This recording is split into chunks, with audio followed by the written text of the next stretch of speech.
sehingga MK semakin melegalkan Indonesia sebagai negara kekuasaan. Konsekuensinya Indonesia masuk dalam kegelapan demokrasi. Di dalam masa pemerintahan Jokowi kan Anda itu yang pilih mereka. Sekarang Anda ini kayak anak kecil ya, dan ngeributin, ngeresehin pemerintahan yang ada sekarang ya.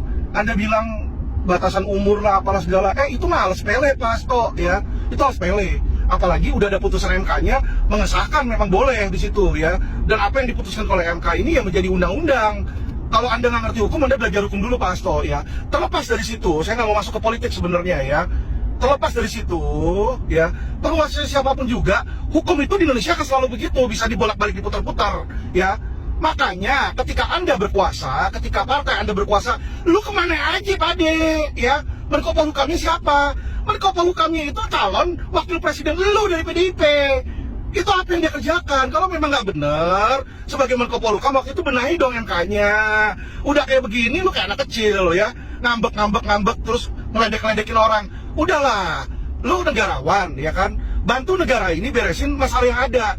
Masalah aja sekarang banyak kok, dari ketua KPK, dari ketua KPK-nya ini sekarang terlibat korupsi. Dan mana itu Harun Masiku, Harun ya, yang dari PDIP.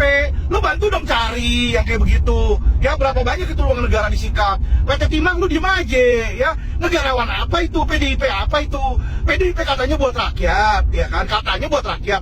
Saya pertanyakan, selama ini petinggi-petinggi PDIP sejak kalah Pilpres nggak ada tuh ngomong buat rakyat. Yang ada adalah mementingkan ego kalian ya. Kalian merasa tidak puas dengan kekalahan tersebut, dan yang ada apa? Ya ego kalian yang kalian pentingkan untuk supaya bisa menang. Bilang ono lah, inilah, itulah. Aduh Pak, masyarakat udah pintar ya.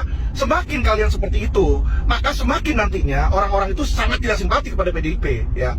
Bukan saya membenci PDIP, justru saya mengkritik kalian, mengingatkan kalian jangan berpikir seperti itu. Karena dengan kalian lakukan seperti itu, membuat masyarakat tidak simpati kepada kalian ya. Karena bukan hanya hal-hal negatif yang dibilang ono curang, ini curang.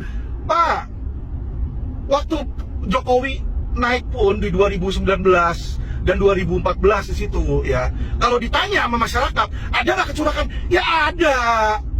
Ya, curang itu udah dari kapan-kapan, dan yang ngomong bukan cuma saya. Ya, Anies ngomong curang, katanya pemilu ya kan. Ganjar juga ngomong curang, ada kecurangan ya. Bahkan Prabowo juga ngomong ada kecurangan. Itu sudah menjadi rahasia umum dari kapan-kapan, juga udah pada curang. Tinggal nih di antara yang curang-curang ini ya, penguasa itu pinter-pinteran mana yang paling pinter curangnya. Ya, aduh kamu itu Pak Hasto ya, kemarin yang ngebacot siapa? Yang ngebacot tadinya Mahfud. Sekarang lu ngebacot sekjen. Udahlah ya, kalau lu memang mau masuk di dalam oposisi, jadilah oposisi yang baik ya. Gak usah merusak negara ini, jangan bikin-bikin hoax, jangan bikin-bikin keributan ya. Kami ini mau negara ini baik, kami ini mau negara ini baik-baik. Ya nggak bener, lu ngurusin di situ, bukan lu ngebacot kepada penguasa. Karena apa? Karena lu nggak bisa jadi penguasa. Ya, ada waktunya bos, lu udah 10 tahun di situ. Dan apa akhirnya? Akhirnya jadinya berantakan di Indonesia ketika zaman pemerintahan PDIP. Ketika PDIP menjadi ketua DPR, lihat mana ada. Ya, lu bilang kayak begitu umur lah ono. Lu lihat tuh, ketua PDIP tuh, ketua ya. Kalian tahu kan ketua DPR siapa? Puan. Anaknya siapa? Anak ketum lu PDIP ya. Lu lihat itu videonya. Orang mau interupsi aja dicuekin. Ya, dicuekin. Ngerti nggak? Jadi ketika lu orang memegang kekuasaan, masyarakat itu lu nggak mau denger bos, dan lu masih mau jadi penguasa. Oh, dream on beb ya, dream on, wake up ya PDIP, wake up. Lu makin kayak begitu, makin masyarakat tidak akan peduli pada kalian, dan makin mereka benci kepada kalian. Kalau Anda kalah, akui saja udah, jangan jadi sore loser ya. Menang kalah itu biasa ya toh. Kalau memang lu kalah sekarang, diakalin, anggaplah ada kecurangan lah ya. Kita juga tahu. Gua udah bilangin sama lu dari awal pertama kali di Richard Lee. Percuma lu mau pemilu pemalak pemelek ya. Yang menang itu udah disetup, udah disetting. Lu kagak mau denger, lu selalu bilang Alvin gila, Alvin hoax. Sekarang kenyataan aja lu ngoceh. Ketika udah kenyataan ngoceh ya. Nggak bisa terima kekalahan. Yang apa? Dijelek-jelekin pemenang. Saya bukannya membela Gibran di sini ya. Saya nggak bela Gibran. Gua nggak kenal sama Gibran, gua nggak pernah ketemu sama Gibran, dan gua nggak mau masuk politik. Tetapi ngomongan lu itu kayak begitu, ya kan, nggak bawa kesejukan bagi masyarakat. Gua ngelihat dan dengernya aja udah enek bos, ya pengen muntah.